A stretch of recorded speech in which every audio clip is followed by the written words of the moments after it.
আপনাদের কাছে অনুরোধ, আপনারা সবাই চুপ করে বসবেন, আপনারা কেউ বলা বলবেন না, আর বাচ্চাদের যাওয়া আছে তারা বাড়ি চলে যাবে, দয়া করে চুপ করে বসবেন।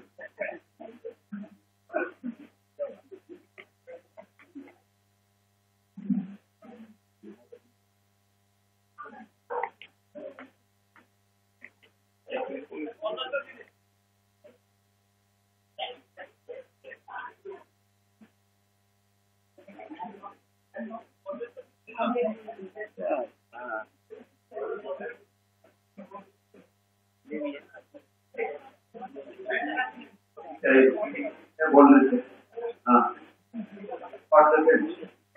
हाँ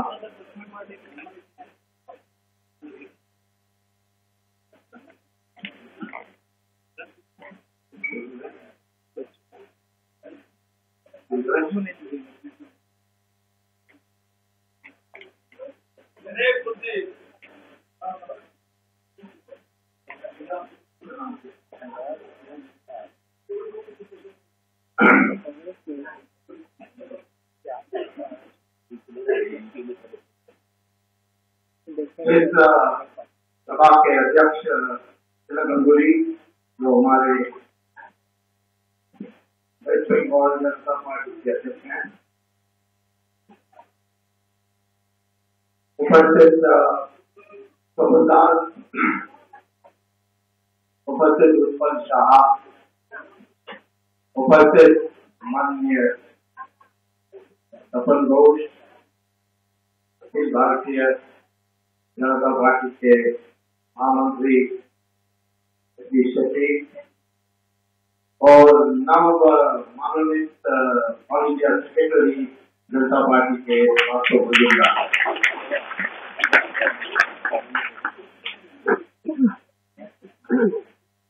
अभी हमारी पार्टी धीरे धीरे अब बढ़ने लगी। आप लोगों का लंच पास में है, तो बहुत लंबा नहीं बोलूंगा ताकि आपका ज्यादा भूख ना लगे। ये बंगाल मेरे लिए कोई दूसरा प्रांत नहीं है। मेरी पढ़ाई मास्टर डिग्री के लिए कलकत्ता में ही हुई, बारानगर में।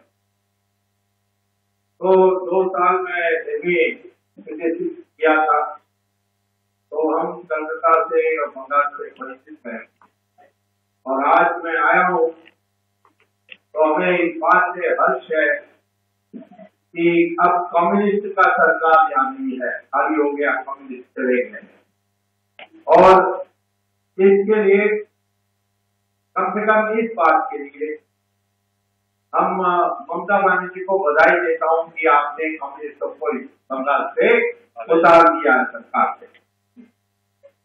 लेकिन हमारी देश लोकतंत्रीय देश है, तो हर रूलिंग पार्टी के लिए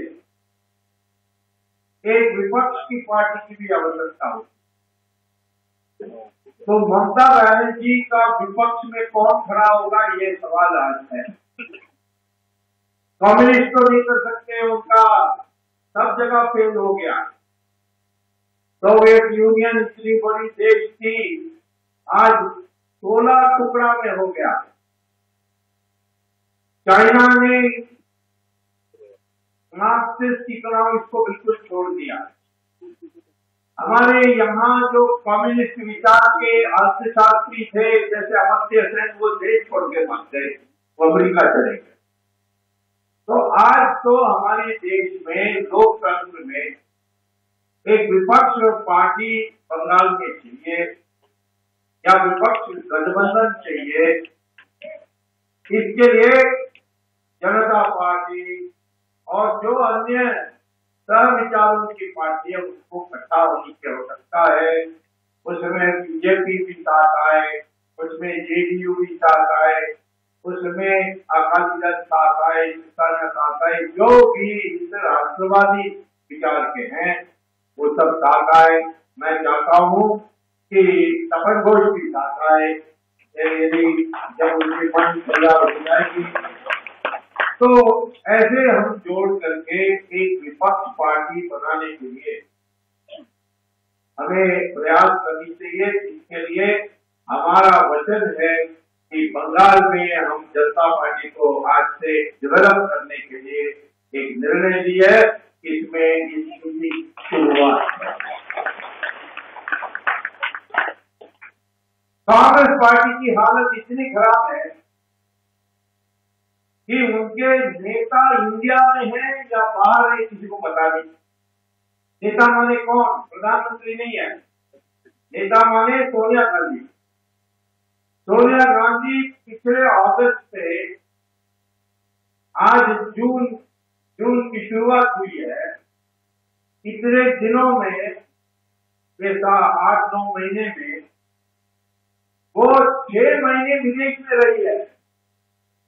क्यों विदेश में रही है? क्योंकि बीमार है।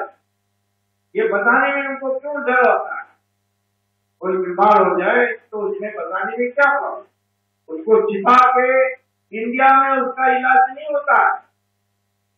ये जो कांग्रेस पार्टी अंग्रेजों को भगा करके स्वदेशी की आह्वान की थी, आज देख रहे हैं कि उनके नेता वो हिंदुस्तान में इलाज करने के हॉस्पिटल में जाने के लिए तैयार नहीं, वो विदेश में जाकर के अपने इलाज करते हैं। अभी भी प्रेसिडेंट के इलेक्शन के लिए कैंडिडेट को चुनेंगे 4 तारीख को कांग्रेस पार्टी, और उसके बाद सोनिया गांधी 1 महीने के लिए विदेश चले जाएगी अपनी मेडिकल ट्रीटमेंट के लिए। ये कांग्रेस पार्टी ऑपोजिशन पार्टी यहाँ बन नहीं सकती बंगाल में। इसीलिए हमारे जैसे लोग जो जनता पार्टी में है और अन्य पार्टी में है जो राष्ट्रवादी है, उनको इकट्ठा होकर के आना है और इसीलिए अपना तैयारी करनी चाहिए। इस बात पर हम लड़ें। आज देश के सामने बहुत बड़ा समस्या है करप्शन का, और ये करप्शन को दूर हो सकता है ये हमने दिखा दिया है। कोर्ट में जाकर के केस काट करके, हम तो सरकार नहीं है, मैं तो सीबीआई नहीं हूं, तब भी कोर्ट में जाकर के लोगों को पकड़ के जेल भेजने का प्रक्रिया शुरू हो गई। थोड़े दिन के बाद उनको दंड भी मिलने का शुरू हो जाएगी। 2G स्पेक्ट्रम के बारे में इतनी चर्चा हो गई है आज, ये 2G क्या है कई लोगों को पता नहीं है। ये 1G, 2G, 3G, 4G ये क्या है? प्रधानमंत्री को किसी ने पूछा ये 2G क्या होता है, उन्होंने कहा सोनिया जी और राहुल जी।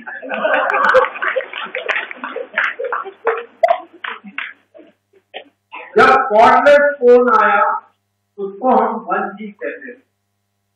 क्यों? क्योंकि कॉर्डलेस फोन में सिर्फ टेलीफोन कर सकते। जी माने जनरेशन, माने पीढ़ी। तो पहला पीढ़ी में वायरलेस में कॉर्डलेस फोन आया, फिर दोबारा मोबाइल फोन आया, सेल फोन। उसमें टेलीफोन भी कर सकते हो, ईमेल भी भेज सकते हो, SMS भी भेज सकते हो, चित्र भी भेज सकते हो। उसको कहते हैं 2G। अब 3G आ गया है। 3G में आप टेलीफोन करो तो घर की बात भी हो सकती है, SMS भी जा सकती है, ईमेल भी जा सकती है, चित्र भी जाएगी और वीडियो भी जाएगी। तो मैं फोन करूंगा, दूसरे जगह में उठाएंगे तो देख सकते हो, आपस में बात करते हुए आपस में देख सकते हो। इसको 3G कहते हैं। अब 4G में आने वाला है, वो उसमें 10,000 पेज का डॉक्यूमेंट भेज सकते हैं। आज तो 20-25 पेज से ज्यादा भेज नहीं सकते, तो 10,000 पेज की डॉक्यूमेंट भेज सकते हैं। और ये सारे आकाश में वो वायरलेस में जाती है, और वायरलेस सीधा लाइन में नहीं जाती है, वो वेव में जाती है। और इसीलिए आसमान में 1G लंबा वेव में जाएगा, 2G में ज्यादा इंफॉर्मेशन है तो ज्यादा साइकिल में जाएगा, 3G में और भी इंफॉर्मेशन है तो और भी ज्यादा साइकिल में जाएगा। इसको बांटना होगा कि ये वेव टक्कर ना करें, इसलिए बांटने के लिए जो जगह चैनल बनती है उसको हम स्पेक्ट्रम कहते हैं। और स्पेक्ट्रम सीमित है आकाश में, क्योंकि अनेक देश हैं, तो इसलिए हमें आसमान को भी बांटना चाहिए, और बांधे तो फिर किस तरीके से देना चाहिए, किस दाम पर देना चाहिए, जो दाम मार्केट में मिलती है उसको देना चाहिए। लेकिन हमारी सरकार ने, ये जो आज की सरकार है, उसने ये तय किया कि हम 2001 के दाम पर बेचेंगे। जब 2008 में बेचा उस समय दाम 10 गुना था, और ये 10 गुना दाम में बेचने की जगह में उन्होंने 2001 के दाम पर बेचा, और इस तरह हमारे देश के लिए गवर्नमेंट रेवेन्यू में 1,76,000 करोड़ रुपए का नुकसान। और ये सिर्फ पेट्रोल में नहीं हुआ, कोयले का मामला आ गया, फिर ऑयल फील्ड जो है कृष्णा गोदावरी, उसमें भी है। किसी में इन्होंने ऑप्शन करने से मना कर दिया, और सस्ते दाम पर दे दिया, और झूठ बोल दिया कि सस्ते दाम पर देंगे तो रेट भी कम हो जाएगी। ठीक है, रेट कम होने से अच्छा है, लेकिन जिन कंपनी ने जैसे स्पेक्ट्रम को सस्ते दाम पर खरीदा, उन्होंने फिर विदेशी कंपनी को बेच दिया मार्केट दाम। यदि सरकार ने नीलाम नहीं किया, सरकार ने मार्केट में बेचा नहीं, लेकिन प्राइवेट पार्टी ने मार्केट में बेच दिया विदेशी कंपनी। यदि ये कंपनी जो जिसको पहले बेचा वो ही चलाते तो कह सकते हैं हाँ कॉस्ट कम हो गया, क्योंकि दाम हमने स्पेक्ट्रम का दाम कम चार्ज किया। परंतु ये सारे कंपनी ने, जैसे स्वान ने बेच दिया एटिसलाट को, और किसी ने टेलीनॉर को बेच दिया, किसी ने सिस्टरमार्क को बेच दिया, तो ये सारे विदेशी कंपनी को बेचकर सब प्राइवेट पॉकेट में पैसा चलेगा। 1,76,000 करोड़ रुपए प्राइवेट पॉकेट में चले गया, और उसके लिए करने वाला सामने खड़ा था राजा, लेकिन उसको मदद करने के लिए बहुत लोग थे। उसको चिदम्बरम ने मदद किया, और राजा पकड़ में आ गया है, तो लोगों ने चिदम्बरम को नहीं पकड़ा, तो हमने एक केस डाल दिया चिदम्बरम के ऊपर, और थोड़े दिन में चिदम्बरम भी अंदर आया। पर चिदम्बरम क्या कर सकता है?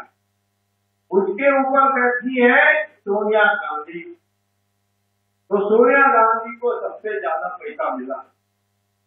1,76,000 करोड़ रुपए जो नुकसान हुआ, उसमें से 60,000 करोड़ रुपए की कर्जा दे दी, रिश्वत दे दी राजा को। राजा ने बांटा, और उसमें करुणानिधि को भी दिया, सोनिया गांधी को भी दिया, चिदम्बरम को भी दिया, अपने के लिए भी रख दिया।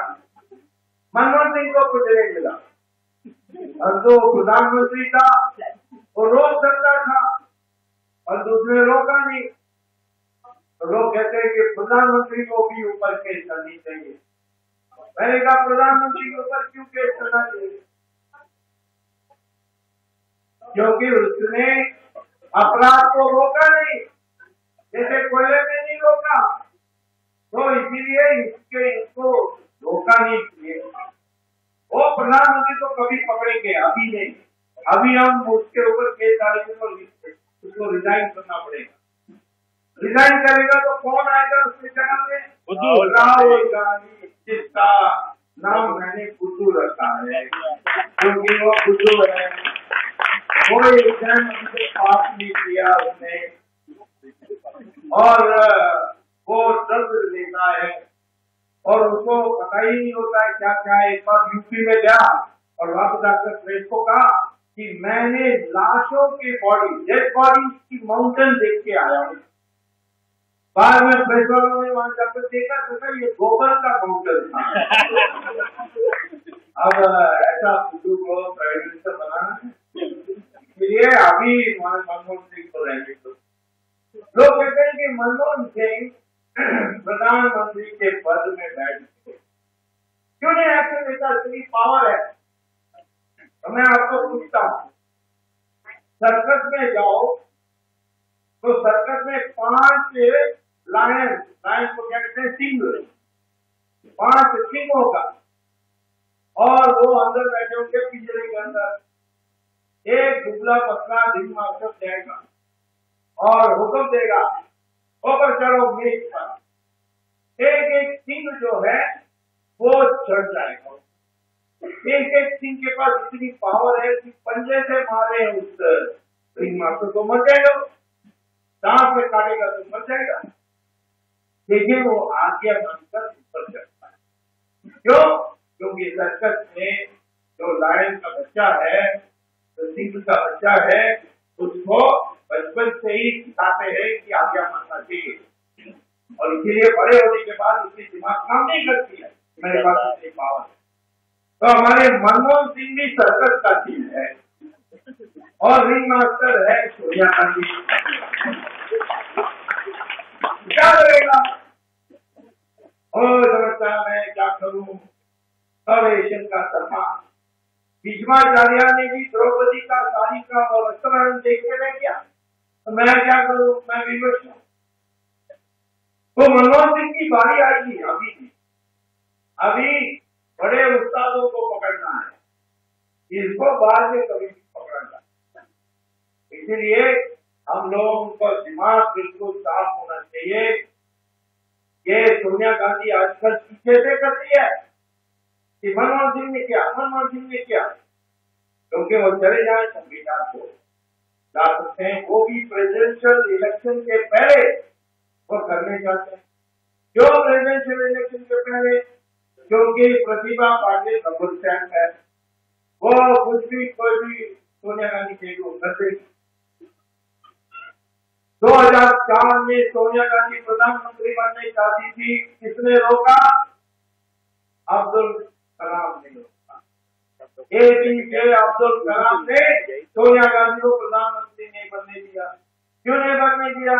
क्योंकि मैंने एक चिट्ठी दिया था अब्दुल कलाम को कि सोनिया गांधी प्राइम मिनिस्टर नहीं बन सकती, क्योंकि हमारे सिटीजनशिप में रूल है कि इंडियन इटली में पैदा नहीं हुआ है वहां तो प्राइम मिनिस्टर नहीं बन सकता। इसीलिए इटालियन हमारे देश में क्योंकि पैदा नहीं हुआ, प्राइम मिनिस्टर नहीं बन सकती है। अब्दुल कलाम ने सोनिया को कह दिया कि मैं आपको प्राइम मिनिस्टर नहीं बना सकता। इसीलिए 2007 में अब्दुल कलाम को सोनिया ने जिद किया कि नहीं, किसी को भी बना दो, मुशर्रफ को भी बना दो, परंतु अब्दुल कलाम को भी बना दो।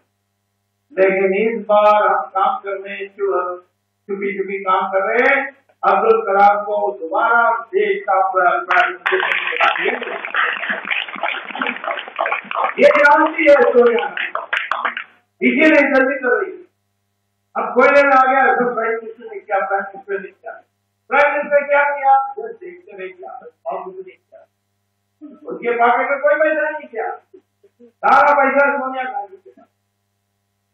और सोनिया गांधी के समझे थे इतना पैसा विदेश में चले गया है कि कई लोग कहते हैं 70 लाख है, कोई कहते हैं 400 लाख है। हमारी टोटल टैक्स जो आपके ऊपर लगती है वो टैक्स रेवेन्यू सरकार की कितनी है? सिर्फ 5 लाख करोड़। विदेशों में 400 लाख करोड़ है, तो 80 साल के लिए किसी को टैक्स देने की जरूरत नहीं है। ये वापस ला सकते हैं? हाँ, ला सकते हैं। इसकी राष्ट्रीयकरण की घोषणा कर दो, हर सरकार बैंक अकाउंट खाली करके आपको दे देगी। तो उसके लिए एक अच्छा सरकार चाहिए, उसके लिए हमें तैयारी करनी है और हम सब जगह अभी दौरा कर रहे हैं, पब्लिक उससे उठ गई है। हमें दूसरे तरीके से करना है। जो कांग्रेस कहती है या तृणमूल कांग्रेस कहती है या बंगाल में, वही बात दोबारा हम नहीं करते। उदाहरण कांग्रेस कहती है, तृणमूल कांग्रेस कहते हैं कि मुसलमान के लिए रिजर्वेशन देना चाहिए। मैं कहता हूं कि मुसलमान गरीब है, इस देश में ब्राह्मण भी गरीब है, क्षत्रिय भी गरीब है। शेड्यूल कास्ट को समाज ने दबा के रखा था, इसीलिए महात्मा गांधी ने कहा उनके लिए रिजर्वेशन हो सकता है, पर गरीब लोगों के लिए स्कॉलरशिप मिलनी चाहिए, फ्री ट्यूशन मिलनी चाहिए, परंतु रिजर्वेशन नहीं दे सकते। मुसलमान और क्रिश्चियन ने हमारे देश में राज किया, गरीब हो गए, वो कारण रिजर्वेशन के लिए नहीं हो सकता। रिजर्वेशन किस कारण के लिए हो सकता? यदि समाज ने किसी को दबाया, और समाज ने हमारे देश में शेड्यूल कास्ट को और शेड्यूल ट्राइब को दबाया, इसीलिए हम उनके लिए रिजर्वेशन देने के लिए तैयार। लेकिन ब्राह्मण के लिए, क्षत्रिय के लिए, मुसलमान के लिए, क्रिश्चियन के लिए हमारे जनता पार्टी की तरफ से हम कभी रिजर्वेशन स्वीकार नहीं कर सकते। हाँ, ट्यूशन दो। और मुसलमान और हिंदू में क्या फर्क है? हमारे खून को देखें, उसका टेस्टिंग होने से उसको कहते हैं डीएनए, तो खून का ढांचा है, उससे असली पहचान होती है। हमारे देश में अब रिसर्च हो गई है, कई विदेशी जर्नल में छप गई है, उसके अनुसार क्या है कि डीएनए जो है हमारे इंडियन का खून, उसमें कश्मीरी हो, बंगाली हो, तमिल हो, गुजराती हो, कोई फर्क नहीं। ब्राह्मण हो, शेड्यूल कास्ट हो, कोई फर्क नहीं। हिंदू हो, मुसलमान हो, क्रिश्चियन हो, कोई फर्क नहीं।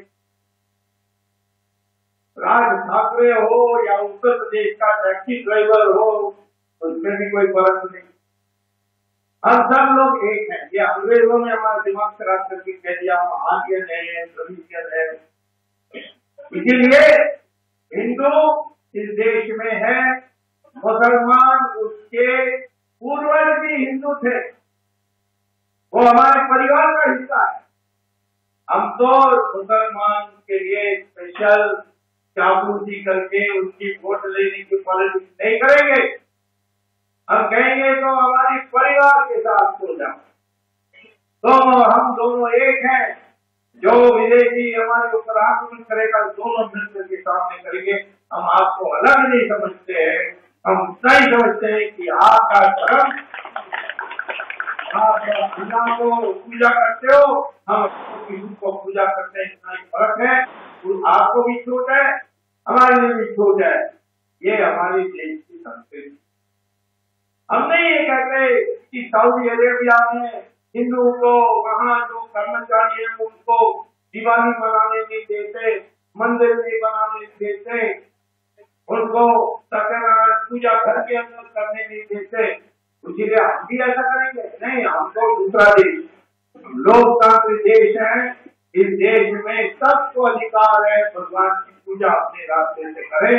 इसीलिए हम हिंदू मुसलमान में फर्क नहीं देखते, हिंदू क्रिश्चियन में फर्क नहीं देखते, हम सबको हिंदुस्तानी मानते हैं और सब लोग इसी धरती के पहले लोग हैं। ऐसा हमारी बनाए। इसी प्रकार से हमारी इकोनॉमिक जो है इकोनॉमिक पॉलिसी, हम भले सोशलिज्म नहीं मानते, कम्युनिज्म फेल उसको नहीं मानते, लेकिन हम समझते हैं कि बाजार को भी कंट्रोल रखना चाहिए। सरकार अंपायर, जैसे क्रिकेट मैच में अंपायर होता है, वैसे ही फुटबॉल मैच में रेफरी होता है, वैसे ही इकोनॉमिक में भी कंज्यूमर, उपभोक्ता और उत्पादकता के बीच में जो उत्पादन करता है, उन दोनों के बीच में अंपायर होना चाहिए। वो है सरकार का काम। और जिसमें हमारी स्ट्रॉन्ग पॉइंट है उसमें हम विदेश से कुछ नहीं मांगे। अभी ये वॉलमार्ट के लिए बड़ा हंगामा हो गया। मुझे कई लोगों ने कहा क्यों विरोध कर रहे हैं वॉलमार्ट, आप तो बाजारी प्रणाली पसंद करते हैं, सोशलिज्म नहीं चाहते। मैंने कहा क्योंकि वॉलमार्ट आती है हमारी देश में, वहां से कैपिटल लेकर, कैपिटल किस रेट में? 2% रेट में, और हमारे लोग यहाँ जो है वो कैपिटल उनको कितने रेट में, कर्जा किस रेट में मिलती है? 12%, 14%, 18%। तो दोनों के बीच में कैसे स्पर्धा होगी। और वॉलमार्ट आ रही है हमारी कर्मचारियों जो सस्ते दाम पर मिलते हैं, सस्ते वेतन में, उनका फायदा उठाने। तो मैं कहता हूँ अमेरिका को वॉलमार्ट को आने दो, तो हमारे कर्मचारियों को अमेरिका में जा करके काम करने के लिए खुला छूट दो, तब हम तैयार हैं। परंतु अमेरिका वो करने के लिए तैयार नहीं है, हमारा वीजा रखिए और आपको आने नहीं देते। तो इसलिए हम वही बराबर के रिश्ते के लिए हमारी इकोनॉमी को डेवलप करेंगे। हमारे देश बहुत तेजी से डेवलप कर सकती है यदि हम अपनी शक्ति को पहचानेंगे।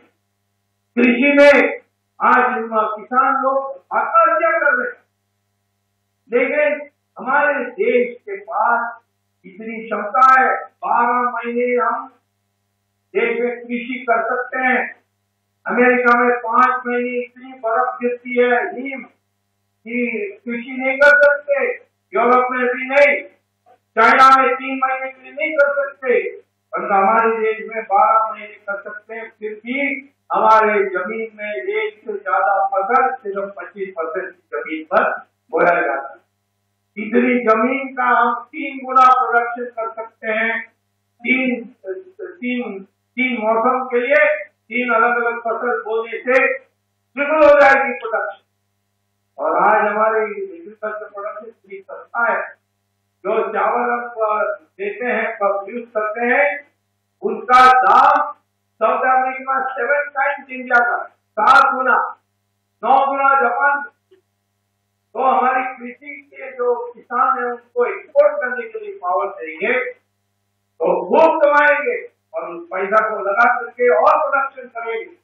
हमारे देश में भी लोगों को मिलेगा बाल के बीच।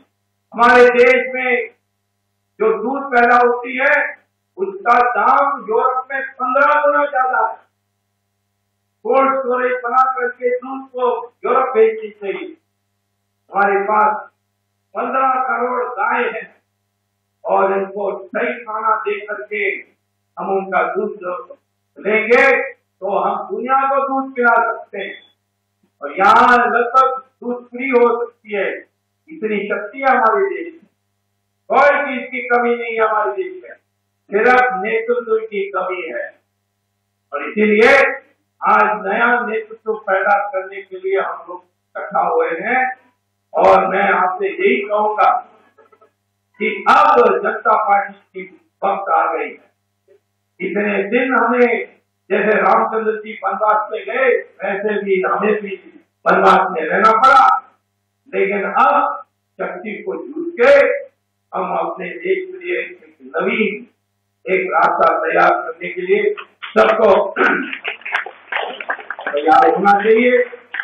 अभी हम जगह जगह में दोबारा चुनाव लड़ने शुरू कर दी। लखनऊ में हमारे मेयर के लिए कैंडिडेट का फैसला करना है और तमिलनाडु में हमारी पूरी संगठन बन गई है। यहाँ भी मुझे बड़ा हर्ष होता है कि 19 जिला में 14 जिला के लोग आए हैं। आपको बधाई देता हूँ कि इतने दिन काल में गर्मी में किया है। अगला मीटिंग दिसंबर में करेंगे जब आपको एयर कंडीशन की जरूरत नहीं होगी और जब ठंडा होगा और ये 10 गुना बड़ा होगा।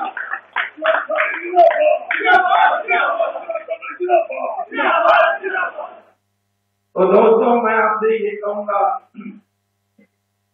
कि सबके पास जाकर के कहिए कि हमारा अलग से नीति है, हम किसी की चापलूसी नहीं करेंगे, हम हिंदुस्तान में राष्ट्रवाद पैदा करेंगे, हिंदू मुस्लिम की एकता, आपस की रिश्ता, आपके पारिवारिक रिश्ता की पहचान करके हम एक करेंगे। उनको रिजर्वेशन देकर नहीं, उनको ग्रांट देकर नहीं, ये देश में हमारा फर्क होगा। तो कुल मिलाकर के हमें आज आगे बढ़ना है। तो मैं आप लोगों को बधाई देता हूँ कि गर्मी में आज यहाँ एयर कंडीशन की थोड़ा फेल हो गई, उसको भी बर्दाश्त करके आप इकट्ठे हुए। धन्यवाद और नमस्कार।